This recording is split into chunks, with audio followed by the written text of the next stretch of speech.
আসসালামু আলাইকুম প্রিয় দর্শক। অন্য মঞ্চের আলাপ চাইতে আপনাদের চান এবং পরবর্তীতে যে যেখান থেকে দেখবেন আপনাদের সকলকে জানাই আমার আন্তরিক অভিনন্দন এবং শুভেচ্ছা যে আমার কথা শোনার জন্য। যে আপনারা সকলে জানেন যে এই যে আমাদের জেড খান পান্না স্যার উনি বিশাল একজন উকিল, কিন্তু উনি হাইকোর্টের সুপ্রিম কোর্ট বিভাগে হাইকোর্টে কাজ করেন, সুপ্রিম কোর্টে কাজ করেন, মানে উনি ডাক্তার কামাল হোসেনের পরে যদি এখন যদি কোনো নাম করা উকিল বলেন তাহলে সেটা হচ্ছে যে জেড খান পান্না স্যার। আপনাদের সকলেরই মনে আছে জুলাইয়ের 29 তারিখ 2024 সেদিন তিনি এসেছিলেন, যেটা আপনার ব্যানারে যে ছবিটা দেখছেন এটা কিন্তু সেদিনকার ছবি। সেদিন তিনি বলেছিলেন যে উনি একটা রিট করেছেন যে পুলিশকে গুলি করতে নিষেধ করার জন্য আদালতকে রিট করেছেন, আদালত যাতে একটা আদেশ দেয়। কিন্তু আদালতও জানতো যে এই আদেশ আদালত দিতে পারে না, এবং উনি একজন এত বড় আইনজীবী হয়ে উনি জানে যে এই আদেশ দেওয়া যায় না। তার কারণ হচ্ছে যে এখন আপনারা যদি দেখেন যে পুলিশ কমিশনার ডিএমপি তারপর সিএমপি পুলিশ কমিশনার কি বলেছিলেন মনে আছে? যে যে কেউ গাড়ি জ্বালাইতে আসলে বাড়ি জ্বালাইতে আসলে মপ করতে আসলে সরাসরি ব্রাশ ফায়ার করে দাও বলেছিল। পরে তারা সেটার কি যুক্তি দিয়েছে?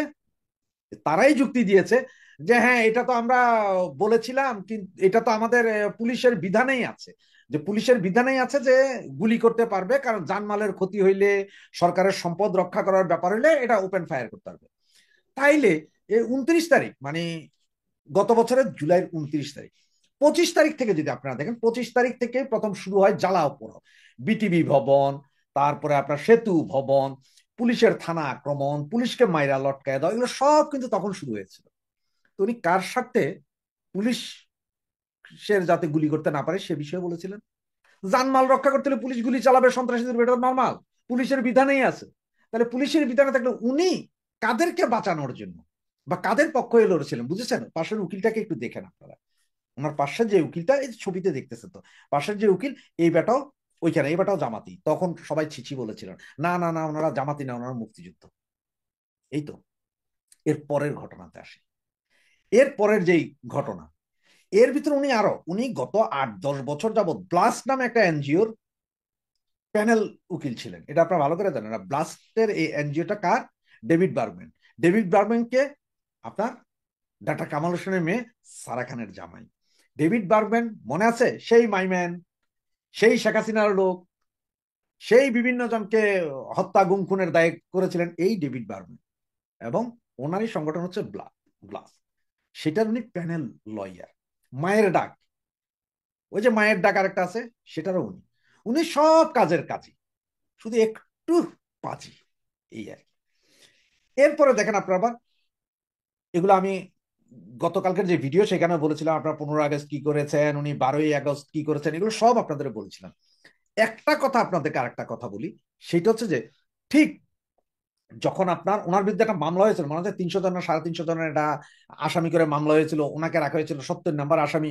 তখন উনি বলেছিলেন ভাই নামটা 1-2 নাম্বার রাখলে ভালো হইতো, আমার বিরুদ্ধে মিথ্যা মামলা, ওই মামলা সেই মামলা, এগুলো বলছিল।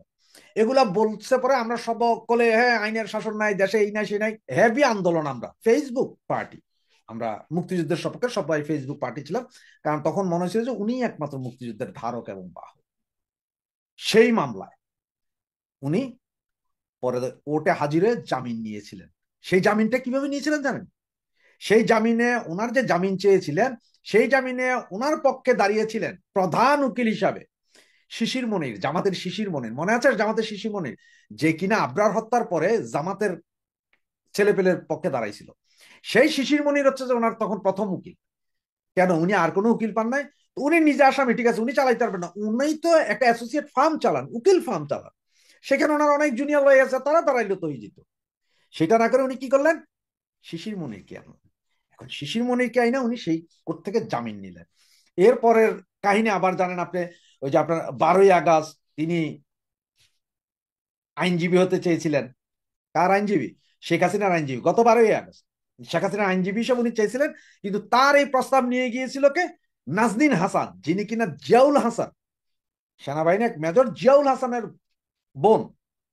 সে গিয়েছিলেন ওনার প্রস্তাব নিয়ে যে জেডাই খান পান্না স্যার উনি শেখ হাসিনার আইনজীবী হতে চান। যে জিয়াউল হাসান কিন্তু এখন জেলে, গুম হত্যা এগুলোর কারণে উনি জেলে। সে নাজদিনকে নিয়ে গিয়েছিলেন। এবং আপনারা সবাই জানেন যে 28শে মার্চ ওই যে মঞ্চ একাত্তরের যে প্রোগ্রাম, সেই প্রোগ্রামে যে যেখানে যে আপনার আমাদের আরেক পান্না, মঞ্জুর আলম পান্না, তারপরে লতিফ সিদ্দিকী সহ প্রায় 16 জন ধরা খাইলেন, তার মধ্যে 2 জন মাত্র জামিন পেয়ে আছেন। এখনো আরো 15 জন সিনিয়র সিটিজেন যাদের বয়স 84 থেকে 90 এর ভেতরে, এরা সবাই এখনো জেল খাটছেন। তাদের ব্যাপারে কিন্তু মুখে কুলু পেটে বসে রয়েছেন, কোনো কথা নেই। এই সেই জেডাই খান পান্না। কি বুঝলেন? এই ভিডিওটাতে আপনি যা শুনলেন তা সত্য ঘটনা। এবং আপনাকে আমি প্রথমে যেই ছবিটা দেখেছেন, মানে জেডাই খান পান্নার ছবি দিয়ে, এরপরে বাকি পুরো কথার রেকর্ডিং উইদাউট এনি কাটিং সরাসরি র ভিডিওটা শোনালাম, যেখানে যে ফোন করেছে ফোনের সেই উপরে স্যারের নাম্বার লেখা ছিল, এটাও দেখলেন। যে মহিলা কণ্ঠটা সেটাও আমাদেরই। তাহলে উনি, ওনাকে যখন এই মহিলা জিজ্ঞেস করলেন তখন উনি কি বললেন শুনতে পারছেন? শুনুন, দেখুন, বুঝুন, এবং পরবর্তীতে বলুন যে কেন আমরা জেডাই খান পান্নার পেছনে উঠে পড়ে লেগেছি। এই জেডাই খান পান্না, এখন অনেকে বলছেন যে না, উনি তো ওই সেনাবাহিনীর যে 25 জন আছেন ওনাদের পক্ষের আইনজীবী হবেন, এই সেই হবেন। আবার উনি বিভিন্ন জায়গায় এখন বলে বেড়াচ্ছেন যে উনি শেখ হাসিনাকে মজলুম ভেবেছেন তাই দাঁড়াচ্ছেন। শেখ হাসিনা কি ভয়ে কাঁপছে? শেখ হাসিনা কি ওনাকে বলেছে যে স্যার আমি খুব ভয়ে ভীত, আমারে বাঁচান? এটা তো বলে নাই। তাহলে উনি কেন শেখ হাসিনাকে, আর উনি রাষ্ট্রের নিযুক্ত আসামি পক্ষের আইনজীবী, রাষ্ট্র নিযুক্ত, তাহলে রাষ্ট্র যে ফাইলপত্র দিবে, রাষ্ট্র এই ধরনের যেসব ফাইলগুলো দিবে সেগুলো নিয়ে উনি লড়াই করবেন। উনি তো নতুন কোনো ফাইলপত্র আনতে পারবেন না। তার মানে এখন যে আছে আইসিটি কোর্টের এখন যে প্রধান আপনার সরকার পক্ষের আইনজীবী, তার আন্ডারে উনি চাকরি করবেন এবং ওই বেটা যা বলবে তাই তাকে মানতে হবে। স্যার কি যা বলতে পারবেন যে আমি কোরআনে শপথ করিয়া বলিতেছি যে যাহা বলিব মিথ্যা বলিব, মিথ্যা সত্য বই মিথ্যা বলিব না, 1 ইঞ্চিও মিথ্যা বলিব না, আপনার এই আইসিটি কোড ভুয়া? এটা বলবেন? আপনাদের এই আইন ভুয়া, আপনারা যে বিচার করেছেন সেটা ভুয়া, আপনারা যেভাবে ফাঁসি দিয়েছেন এগুলা আইনের দায়রায় পড়ে না, এই কথা কি উনি বলতে পারবেন? সবচেয়ে বড় কথা কি জানেন? এই যে আপনার এবি পার্টির যে সভাপতি, এবি পার্টির সভাপতি ফুয়াদ না, ফুয়াদ সেক্রেটারি, সভাপতির নামটা ভুলে গেছি, কি মঞ্জুর বা কিছু একটা এরকম নাম, গতকালকে সে একটা টক শোতে সরাসরি বলেছেন যে জেডাই খান পান্না প্রথম থেকেই চেয়েছিলেন প্রধান প্রসিকিউটর হওয়ার জন্য আইসিসি ট্রাইব্যুনালের, এবং উনি হইতে পারেন নাই বিধায়, যার কারণে উনি আবার মুক্তিযোদ্ধা এই সেই বলা মানে ফুটেজ খাওয়ার জন্য উনি এইসব করেছিলেন।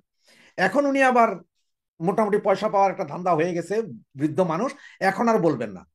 তো এই এবি পার্টির ওই লোক যে কিনা একসময় শিবির করতেন, পরে বহিষ্কার, পরে আবার এবি পার্টি করলেন, এর শিবিরের বিটি, ওরা তো খুব ভালো করেই জানে এখন যে কে কি চাইতেছে, কে কি হইতেছে, কে কিভাবে হচ্ছে, এটা ওরা জানে। সেই ভদ্রলোকের সরাসরি ইয়ে আছে, কি আছে, আপনার ভিডিও আছে আরেকজনের সাথে করা, যেটা টক শোতে ওপেন এয়ার শোতে বলেছেন যে জেডাই খান পান্না কি হইতে চাইছিল। সব বিচার বিশ্লেষণ করুন, এরপরে সিদ্ধান্ত আপনাদের হাতে। আন্তর্জাতিক অপরাধ ট্রাইব্যুনাল বা আইসিটি নামটা শুনলেই মনে হয় গম্ভীর একটা জায়গা, যেখানে মানবতা বিরোধী অপরাধের বিচার হয়। তবে এরই মধ্যে বাংলাদেশের সাবেক প্রধানমন্ত্রী শেখ হাসিনাকে ফাঁসির দণ্ড দেওয়ার পর আন্তর্জাতিক মানবাধিকার সংস্থাগুলোর পক্ষ থেকে আন্তর্জাতিক অপরাধ ট্রাইব্যুনালের বিচার প্রক্রিয়া ও ন্যায় বিচার পাওয়া নিয়ে ব্যাপক প্রশ্ন তোলা হয়েছে। সেসব প্রশ্নকে আরো উস্কে দিয়েছে খোদ ট্রাইব্যুনালের চিফ প্রসিকিউটরের আচরণ। গত রবিবার মানে 23শে নভেম্বর ট্রাইব্যুনাল 1-এ যা ঘটলো তা গাম্ভীর্যকে বুড়িগঙ্গার পানিতে ডুবিয়ে দিয়ে আদালতের পরিবেশকে একেবারে উত্তপ্ত করাইয়ে পরিণত করেছে। গণমাধ্যমের খবরে বলা হয়েছে, চিফ প্রসিকিউটর তাজুল ইসলাম, যিনি রাষ্ট্রের পক্ষে সর্বোচ্চ আইনি ক্ষমতা নিয়ে আদালতে হাজির হওয়া একজন কর্মকর্তা, তিনি আসামি পক্ষের আইনজীবীকে বলেছেন, চুপ থাকুন, কথা বলবেন না, আপনিও আসামি হতে পারেন। আর তারই শাসনের শিকার হয়েছেন সাবেক সেনা কর্মকর্তা জিয়াউল হাসানের আইনজীবী নাজির নাহার। জিয়াউল হাসানের মামলাটি ছিল গুমের অভিযোগে অভিযুক্ত হওয়া ন্যাশনাল টেলিকমিউনিকেশন মনিটরিং সেন্টারের বা এনটিএমসির সাবেক মহাপরিচালককে নিয়ে। দর্শক, এমন খবর কেবল আইনি বিতর্ক নয়, বরং বিচারিক শিষ্টাচার ও ক্ষমতার ব্যবহার নিয়ে গভীর প্রশ্ন তুলেছে। যেখানে একজন প্রসিকিউটরকে ন্যায় বিচারের প্রতিনিধি বা মিনিস্টার অব জাস্টিস হওয়ার কথা, সেখানে রাষ্ট্রপক্ষের প্রধান আইনি কর্মকর্তা কেন প্রতিপক্ষ আইনজীবীকে এমন কথা বলবেন? দীর্ঘদিন ধরে আইসিটি ফলো করা ব্রিটিশ সাংবাদিক ডেভিড বার্গম্যান বিষয়টি নিয়ে নিজের ফেসবুকে পোস্ট দিয়ে ব্যাপক সমালোচনা করেছেন। আইনজীবীদের আশঙ্কা, আন্তর্জাতিক মহল থেকে প্রশ্ন ওঠার পরপরই বিচারকের সামনে সরকার পক্ষের সর্বোচ্চ আইনজীবীর এমন ব্যবহার দেশীয় আন্তর্জাতিক মহলে ন্যায় বিচারের নিশ্চয়তা নিয়ে যে আশঙ্কা আছে সেটিকে আরো বাড়িয়ে দিবে। ঘটনাটি ঘটেছিল বিচারপতি মোহাম্মদ গোলাম মর্তুজা মজুমদারের নেতৃত্বাধীন 2 সদস্যের আন্তর্জাতিক অপরাধ ট্রাইব্যুনাল 1 শুনানির সময় আইনজীবী নাজনীন নাহার যখন তার ক্লায়েন্টের জিজ্ঞাসাবাদের প্রক্রিয়া নিয়ে অভিযোগ জানাচ্ছিলেন, ঠিক তখনই চিফ প্রসিকিউটর তাজুল ইসলাম যেন শাস্তির রোলার নিয়ে হাজির হলেন। চিফ প্রসিকিউটর নাজনীন নাহারকে উদ্দেশ্য করে সরাসরি বলেন, চুপ থাকুন, কথা বলবেন না, আপনিও আসামি হতে পারেন। এরপর তিনি যোগ করেন, নাজনীনের বিরুদ্ধে বিভিন্ন জায়গা থেকে অভিযোগ পাওয়া যাচ্ছে।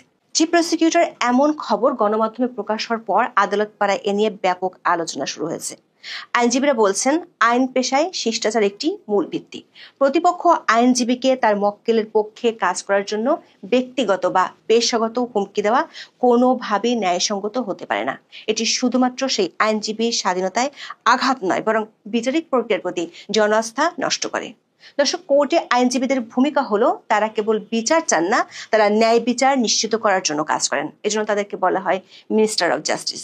চিফ প্রসিকিউটর অ্যাটর্নি জেনারেলের পদ ও মর্যাদায় হওয়ায় তার নৈতিক দায়িত্ব অনেক বেশি। কিন্তু রোববার তিনি যেভাবে আসামি পক্ষের আইনজীবীকে শাসিয়েছেন, আন্তর্জাতিক আইনের মানদণ্ড অনুযায়ী এটি একটি হুমকি যার স্থান কোনো আদালতে থাকতে পারে না। 1973 সালের আন্তর্জাতিক অপরাধ ট্রাইব্যুনাল আইনের 17 অনুচ্ছেদের 2 নম্বর ধারা অনুযায়ী আসামির আত্মপক্ষ সমর্থনের জন্য আইনজীবী সহায়তা পাওয়ার অধিকার রয়েছে। একজন আইনজীবীকে যখন তার দায়িত্ব পালনের জন্য হুমকি দেওয়া হয়, তখন তা আসামির সাংবিধানিক অধিকারের সরাসরি লঙ্ঘনের চেষ্টা বলেই মনে করেন আইনজীবীরা। যখন এই উত্তপ্ত বাক্য বিনিময় চলছিল, বিচারপতি মোহাম্মদ গোলাম মর্তুজা মজুমদার চিফ প্রসিকিউটরকে মনে করিয়ে দেন যে নাজনীন একজন আইনজীবী হিসেবে উপস্থিত আছেন। এমনকি ট্রাইব্যুনাল প্রসিকিউটরকে শান্ত হওয়ার ইঙ্গিত দিয়ে বলেন, সম্পৃক্ততা পাওয়া গেলে আসামি করবেন, এখন তো আইনজীবী। অর্থাৎ বিচারকও প্রচ্ছন্নভাবে ইঙ্গিত দিয়েছেন আদালতে দাঁড়িয়ে এই ধরনের কথা বলা উচিত নয়। এক পর্যায়ে প্রসিকিউটর নাজনীনের ব্যক্তিগত আচরণ নিয়ে মন্তব্য করেন, আপনি সব সময় চিৎকার করেন, আপনার আচরণ আপত্তিকর। জবাবে নাজনীন বলেন, আপনি আপত্তিকর কথা বলছেন। ট্রাইব্যুনালের চেয়ারম্যান শেষমেশ রেফারি হিসেবে কাজ করে বলেন, there is no need to get angry. সাংবাদিক ডেভিড বার্গম্যান মনে করেন, ট্রাইব্যুনালের চেয়ারম্যান বিচারপতি মোহাম্মদ গোলাম মর্তুজা মজুমদার পুরো ঘটনাচক্রে হস্তক্ষেপ করলেও তিনি চিফ প্রসিকিউটরের প্রতি ফার টু অ্যাকোমোডেটিং বা অতিরিক্ত সহনশীল ছিলেন এবং এই ধরনের অভিযোগ বন্ধ করতে আরো কঠোর হওয়া উচিত ছিল। দর্শক, যদি অতিরিক্ত সহনশীল থাকার অভিযোগ সত্যি হয়, তাহলে এই আদালতের বিচার প্রক্রিয়ার স্বচ্ছতা নিয়ে প্রশ্ন আরো বাড়বে। এমনিতেই সাবেক প্রধানমন্ত্রী শেখ হাসিনার ফাঁসির দণ্ডের পর আন্তর্জাতিক নামকরা মানবাধিকার সংস্থাগুলো বড় বড় করে অনেক প্রশ্ন তুলেছে। প্রশ্ন হলো, চিফ প্রসিকিউটর এমন উচ্চ রক্তচাপের কারণ কি ছিল? কারণ নাজনীন নাহার তার ক্লায়েন্ট জিয়াউল হাসানের জিজ্ঞাসাবাদের প্রক্রিয়া নিয়ে এমন কিছু অভিযোগ এনেছিলেন যা শুনলে মনে হবে কোনো থ্রিলার সিনেমার স্ক্রিপ্ট। নাজনীন নাহার আদালতের সামনে 5টি গুরুতর অভিযোগ তুলে ধরেন। প্রথম অভিযোগটি ছিল আইনজীবীর অনুপস্থিতি নিয়ে। তার অভিযোগ, সেফ হাউসে জিজ্ঞাসাবাদের সময় তাকে উপস্থিত থাকতে দেওয়া হয়নি, যদিও আইনে আইনজীবীর উপস্থিতির সুযোগ রয়েছে। তিনি বলেন, তাকে জানানো হয়নি, তাকে ঢুকতেও দেওয়া হয়নি। দ্বিতীয় অভিযোগটি ছিল সময় বিভ্রাট নিয়ে। আইনজীবী নাজনীন নাহার অভিযোগ ছিল তাকে কেবল দুপুরের খাবারের বিরতিতে ঢুকতে দেওয়া হয়। 3 নম্বর অভিযোগটি ছিল ভিডিও রেকর্ডিং নিয়ে, অর্থাৎ জিজ্ঞাসাবাদে অবৈধভাবে ভিডিও করা হয়েছে। তাজুল ইসলাম দাবি করেন, ভিডিও রেকর্ডিং করা হয়েছে স্বচ্ছতার স্বার্থে, যাতে কেউ মিথ্যাভাবে দুর্ব্যবহারের অভিযোগ করতে না পারে। চতুর্থ অভিযোগটি হলো জিজ্ঞাসাবাদে অনুমোদিত নয় এমন ব্যক্তির উপস্থিতি। গুম সংক্রান্ত তদন্ত কমিশনের সদস্য নাবিলা ইদ্রিস জিজ্ঞাসাবাদে অংশ নিয়েছিলেন, যিনি আইনে অনুমোদিত নন। চিফ প্রসিকিউটর এই অভিযোগের প্রেক্ষিতে আদালতের কাছে দাবি করেন, নাবিলা ইদ্রিস বৈধভাবে তদন্তে যুক্ত ছিলেন। তিনি মনে করেন, জিজ্ঞাসাবাদ ফলপ্রসূ করার জন্য তদন্তকারী কর্মকর্তা যাকে প্রয়োজন মনে করবেন তাকেই পাশে রাখতে পারবেন এবং ভুক্তভোগীর মুখোমুখি হলে আসামি সত্য বলতে বাধ্য হন। দর্শক, আন্তর্জাতিক অপরাধ ট্রাইব্যুনাল অ্যাক্টের 8 নম্বর অনুচ্ছেদ অনুযায়ী তদন্তের উদ্দেশ্যে সরকার একটি সংস্থা প্রতিষ্ঠা করতে পারে। 8-এর 2 ধারা অনুযায়ী যে কোনো ব্যক্তিকে প্রসিকিউটর তদন্ত কর্মকর্তা হিসেবে নিয়োগ দিতে পারেন। কিন্তু নাবিলা ইদ্রিস প্রসিকিউশনের সদস্য নন, তিনি গুম কমিশনের সদস্য এবং মামলার আসামি জিয়াউল হাসান বন্দী। আইন অনুযায়ী একজন বন্দীকে এ ধরনের ইন্টারোগেশন করতে হলে আদালতের অনুমতি নিতে হয়। দর্শক, আসামি পক্ষের আইনজীবীর পক্ষ থেকে তোলা সবচেয়ে গুরুতর অভিযোগটি হলো নাবিলা ইদ্রিস নাকি জিয়াউল হাসানকে ভয়ভীতি দেখিয়ে বলেন, জবাব না দিলে আপনার মেয়ে অনাথ হয়ে যাবে। নাজনীনের অনাথ অভিযোগের জবাবে চিফ প্রসিকিউটর তাজুল ইসলাম অবশ্য থেমে থাকেননি। তিনি এই অভিযোগগুলোকে মিথ্যা এবং মৌলিকভাবে অগ্রহণযোগ্য বা ব্ল্যাটেন্ট লাইস বলে উড়িয়ে দেন। সাংবাদিক ডেভিড বার্গম্যান মনে করেন, নাবিলা ইদ্রিসের বিরুদ্ধে মেয়ে অনাথ হয়ে যাবে এমন হুমকি দেওয়ার এই অভিযোগটি গুরুতর। ট্রাইব্যুনালের উচিত হবে জিজ্ঞাসাবাদের ভিডিও দেখে সত্যতা যাচাই করা। দর্শক, এই 5টি অভিযোগের আইনি গুরুত্ব কতটা?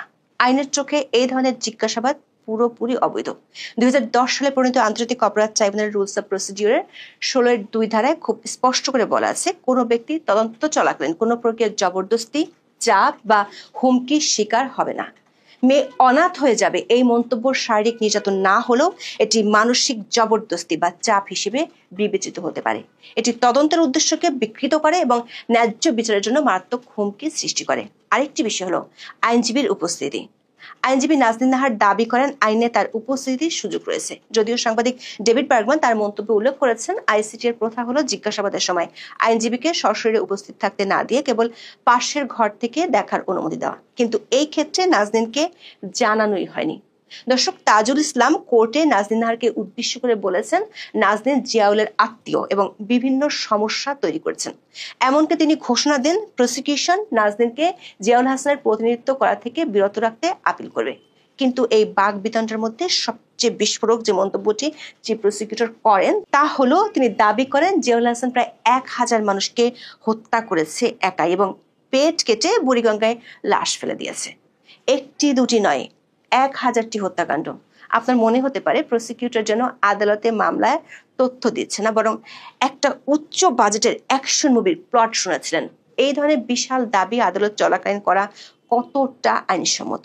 সাংবাদিক ডেভিড বার্গম্যান এই দাবিটিকে হাইলি প্রিজুডিশিয়াল কমেন্ট বা অত্যন্ত ক্ষতিকারক মন্তব্য হিসেবে চিহ্নিত করেছেন। অর্থাৎ এটি বিচার হওয়ার আগেই জনমতকে প্রভাবিত করার চেষ্টা।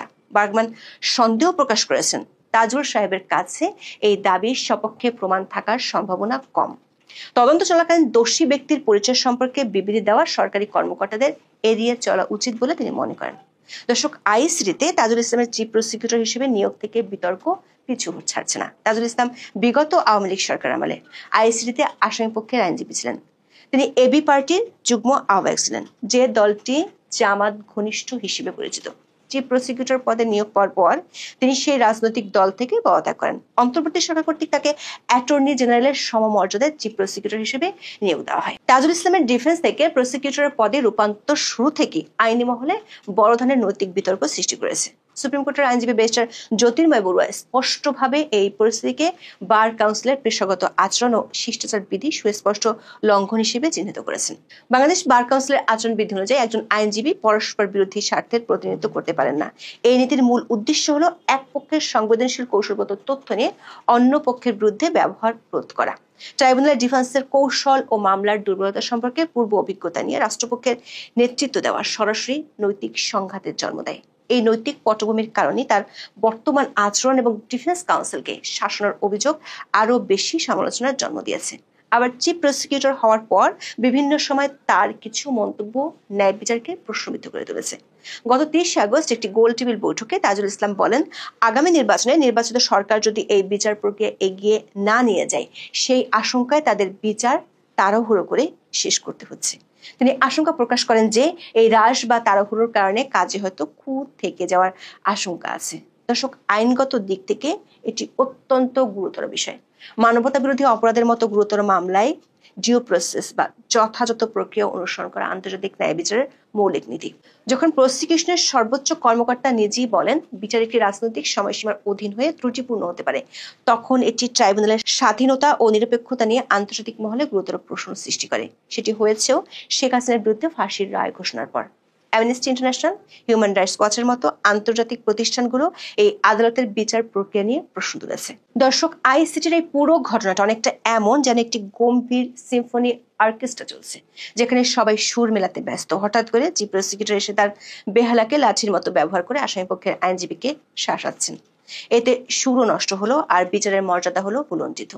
যখন চিফ প্রসিকিউটর মতো একজন প্রধান কর্মকর্তা ডিফেন্স কাউন্সিলকে হুমকি দেন, তখন ডেভিড বার্গম্যানের মতো পর্যবেক্ষকের মাধ্যমে এই ঘটনা আন্তর্জাতিকভাবে প্রচারিত হয়।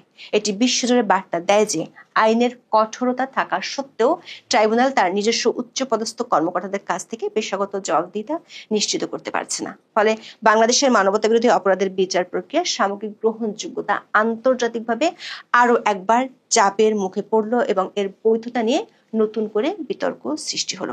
এখন যে বিষয়টা নিয়ে কথা বলবো তার সঙ্গে সরাসরি যুক্ত ঢাকা, দিল্লি, ওয়াশিংটনের ত্রিমুখী রাজনীতি বা ত্রিমুখী কূটনীতি। ট্রাম্পের নতুন রাষ্ট্রদূত ভারতে সার্জিও গর দিল্লিতে এমন কিছু কথা বলেছেন যেটা হুট করে মগজে ধরবে না, কিন্তু আমাদের জাতীয় নিরাপত্তা উপদেষ্টা খলিলুর রহমান ঠিকই তার দিল্লি সফরকালে তা হাড়ে হাড়ে টের পেয়েছেন এবং তীব্র চাপ অনুভব করেছেন। দিল্লি বৈঠকে এমন কি হয়েছে, কেন মার্কিন রাষ্ট্রদূত হঠাৎ যোগ দিয়েছিলেন খলিল দোভাল দ্বিপাক্ষিক বৈঠকের দ্বিতীয় পর্যায়ে? দোভাল নিশ্চয়ই এই হঠাৎ আগমনের কথা জানতেন, সার্জিও গরের আগমনের কথা, কিন্তু আমাদের উপদেষ্টা খলিল কি তা জানতেন? মনে হয় না। এই বৈঠকেই সার্জিও গরের কথা শুনে কি মনে হলো না যে আমেরিকা বাংলাদেশকে এতিম বানিয়ে দিল? খুলে বলি, সার্জিও গরকে ভারতে আমেরিকার রাষ্ট্রদূত করে পাঠানোর পেছনে ট্রাম্পের একটা চিন্তাই কাজ করেছে, এটা আমরা ইতিমধ্যেই শুনেছি আরো কয়েকদিন আগেই, তা হলো ভারতের সঙ্গে আমেরিকার দূরত্ব কমাতে হবে। নরেন্দ্র মোদীকে, ভারতের প্রধানমন্ত্রী নরেন্দ্র মোদীকে মাই ফ্রেন্ড বলে ট্রাম্প চেয়েছিলেন নিজের হাতের পুতুল বানাতে, কিন্তু ট্রাম্প হোঁচট খেয়েছেন। বন্ধু মোদী এমন খেলা দেখাবেন ট্রাম্প কল্পনাও করেননি, উল্টো ট্রাম্প নিজেই চাপে পড়েছেন। ফলে ইয়ে তো মজাক থা বলে আবারও উচ্চারণ করেছেন Narendra Modi my best friend. আসলে দিন শেষে দেখা গেছে নরেন্দ্র মোদী সবার আগে নিজের দেশকে, দেশের মানুষকে ভালোবেসেছেন, দেশের ভালোটা চিন্তা করেছেন। এর মধ্য দিয়ে ট্রাম্প টের পাচ্ছিলেন বিশাল ভারত মানে ট্রাম্পের হাত থেকে ক্রমশ ফসকে বেরিয়ে যাচ্ছে। অতএব ইউটার্ন, বন্ধুত্বের হাত বাড়ালেন আরো একবার, আশ্বাস দিলেন শুল্ক সংক্রান্ত ঝামেলা থেকে শুরু করে একে একে সব সমস্যার সমাধান করা হবে। ভারতের জন্য কূটনীতিক হিসাবে বাছাই করলেন ট্রাম্প তার অতি ঘনিষ্ঠ সার্জিও গরকে। তবু কেউ কেউ বললেন বরাবরের মতো আস্তিনের তলায়, ট্রাম্পের আস্তিনের তলায় রয়ে গেল খঞ্জর, কারণ এখনো ট্রাম্প চান ভারত যেন আমেরিকার কাছে মাথা নত করে। একই সময়ে দেখা গেছে যে ডিপ স্টেট সর্দার নামে খ্যাত জর্জ সরোজ গং, তারা চাচ্ছিল ভারতের বাজার, রাজনীতি এবং অর্থনীতি দখল করতে, কিন্তু এখানেও জুটেছে ব্যর্থতা। কারণ ভারতের মানুষের দেশের প্রতি ভালোবাসা, ভারতের বৃহৎ গণতন্ত্র, গণতান্ত্রিক অবকাঠামো, বহুমুখী রাজনীতির কারণে ট্রাম্প এবং ডিপ স্টেট সরোসের মনের আশা পূরণ হয়নি। অর্থাৎ কোনোভাবেই ভারতকে দমানো গেল না। তখনই ট্রাম্প ভারতকে মোস্ট ফেভার্ড নেশন বলে প্রচার করলেন, ট্যারিফে বড় রকমের ছাড় দেবার ইঙ্গিত দিলেন এবং ভারতকে খুশি করতে তার রাষ্ট্রদূতকেও টিপস দিলেন। কি দিলেন? ভারত যেভাবে চায় সেভাবে এই অঞ্চলের কূটনীতি এবং সন্ত্রাসবাদের বিরুদ্ধে লড়াইয়ে তাদের পাশে দাঁড়াতে, মানে ভারতের পাশে দাঁড়াতে। এর ফলাফল দেখা গেল দিল্লিতে ভারতের জাতীয় নিরাপত্তা উপদেষ্টা অজিত দোভালের সঙ্গে বাংলাদেশের জাতীয় নিরাপত্তা উপদেষ্টা খলিলুর রহমানের দ্বিপাক্ষিক বৈঠকে। আচমকা সেই বৈঠকের দ্বিতীয় পর্যায়ে হাজির হয়েছেন সার্জিও গর সহ আরো কয়েকজন টপ লেভেল মার্কিন কর্মকর্তা। ফলে বৈঠকটি হয়ে উঠল বহুপাক্ষিক আলোচনার প্ল্যাটফর্ম এবং মোটামুটি বেকায়দায় পড়লেন আমাদের জাতীয় নিরাপত্তা উপদেষ্টা খলিলুর রহমান। এই বৈঠকে মার্কিন কর্মকর্তারা স্পষ্ট ভাষায় জানালেন উগ্রপন্থা দমনে ভারত আমেরিকা বহুদিন ধরে একসঙ্গে কাজ করছে। তাই বাংলাদেশের জন্য গরম বার্তা হলো এই অঞ্চলে ভারত এবং আমেরিকা কোন রকম জঙ্গি কার্যকলাপ সমর্থন করবে না। বাংলাদেশ এই অঞ্চলে ভারতের নিরাপত্তার প্রশ্নে ঝুঁকি তৈরি করলে আমেরিকা তা মেনে নেবে না এবং বাংলাদেশ আমেরিকার স্বল্প সমর্থনটুকুও হারাবে। দর্শক খেয়াল করবেন, স্বল্প সমর্থনটুকুও হারাবে। সন্দেহ নেই আমেরিকার এই বয়ান বাংলাদেশের জাতীয় নিরাপত্তা উপদেষ্টাকে ভীষণ চাপে ফেলেছে, যার প্রমাণ মেলে এর পরদিন কলম্বো সিকিউরিটি কনক্লেভের সম্মেলনে 20 নভেম্বর, যেখানে মিস্টার খলিল অবলীলায় স্বীকার করেছেন বাংলাদেশও বিভিন্ন সময় জঙ্গিবাদের শিকার হয়েছে, অনেক জঙ্গিকে এর কারণে জেলে পাঠানো হয়েছে। যদিও এই ভাষ্যটা ছিল অসত্য, কারণ ইউনূস সরকারের, অন্তর্বর্তী সরকারের আমলে অসংখ্য, বলা যায় প্রায় সব জঙ্গিকে কারাগার থেকেও ছেড়ে দেওয়া হয়েছে। সরকারের তরফ থেকে বারবার বলা হয়েছে দেশে জঙ্গি গোষ্ঠী নেই, স্বরাষ্ট্র উপদেষ্টাও একাধিকবার এই কথা বলেছেন, কিন্তু বাস্তব চিত্র ভিন্ন। সূত্র জানায় মিস্টার খলিল এমন প্রতিশ্রুতিও দেন যে বাংলাদেশ নিজেদের ভূখণ্ড ব্যবহার করে কোনো জঙ্গি কার্যক্রম চলতে দেবে না। এক কথায় সন্ত্রাস এবং জঙ্গিবাদের জিরো টলারেন্স দেখাবে বাংলাদেশ। এদিকে বাংলাদেশের মাটি ব্যবহার করে ভারতের বিরুদ্ধে জঙ্গি কার্যকলাপের অনেক খবর ভারতীয় মিডিয়ায় গত বেশ কিছুদিন ধরেই প্রকাশিত হচ্ছে। এর কতটা সত্য কতটা মিথ্যা তা বলতে পারবে আসলে বাংলাদেশের আইন শৃঙ্খলা বাহিনী এবং ভারতের সংশ্লিষ্ট কর্তৃপক্ষ। কারণ ভারত দাবি করছে তাদের হাতে অনেক তথ্য প্রমাণ রয়েছে। আপনাদের মনে আছে কিছুদিন আগে ভারতের যে সেনা গোয়েন্দা দল বাংলাদেশে এসেছিলেন, তারা স্যাটেলাইটে তোলা অনেক ছবি অনেক তথ্য উপাত্ত বাংলাদেশ সেনাবাহিনীর সংশ্লিষ্ট ঊর্ধ্বতন কর্মকর্তাদের কাছে হস্তান্তর করেছেন বলে জানা গেছে। একইভাবে দিল্লি সফরকালে জাতীয় নিরাপত্তা উপদেষ্টা খলিলুর রহমানকে যে ডোসিয়ার হস্তান্তর করেছেন মিস্টার দোভাল, সেখানেও এ সংক্রান্ত সার্বিক রিপোর্ট, অসংখ্য স্যাটেলাইট ইমেজ এবং অন্যান্য তথ্য প্রমাণ সন্নিবেশিত রয়েছে বলে জানা গেছে।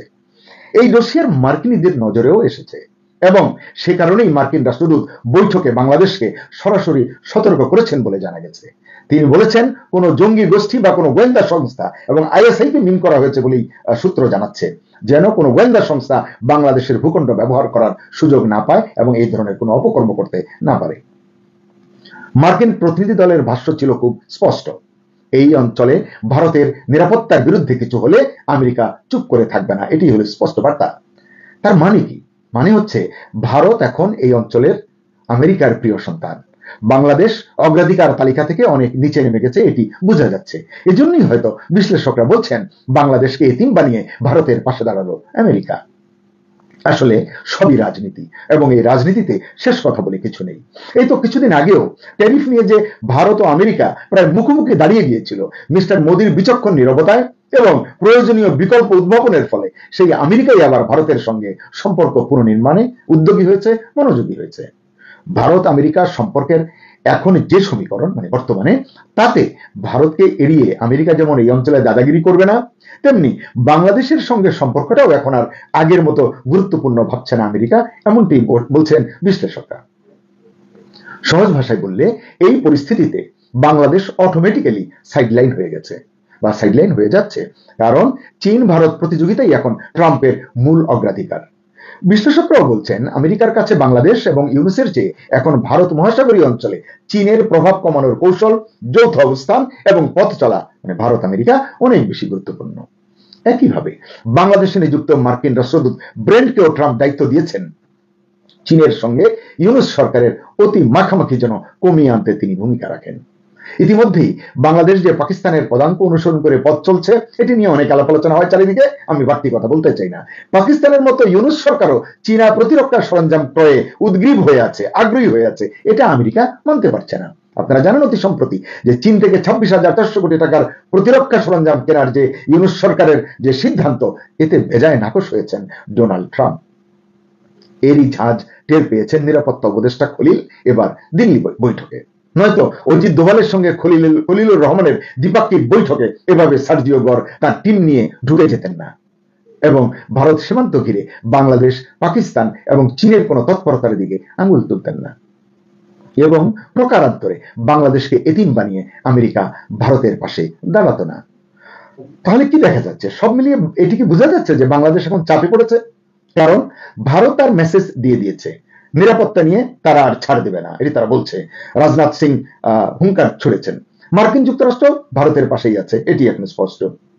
তার মানে বাংলাদেশ এখন ভয়াবহ কূটনৈতিক চাপে পড়েছে এবং এর আরো অর্থ যদি আমরা খুঁজি, ওয়াশিংটনের দৃষ্টিতে বাংলাদেশ এখন আপাতত সাইড স্টোরি, ভারত হলো মূল ক্যারেক্টার। তাই বাংলাদেশকে খুব হিসাব করেই সামনে এগোতে হবে। সকলকে ধন্যবাদ।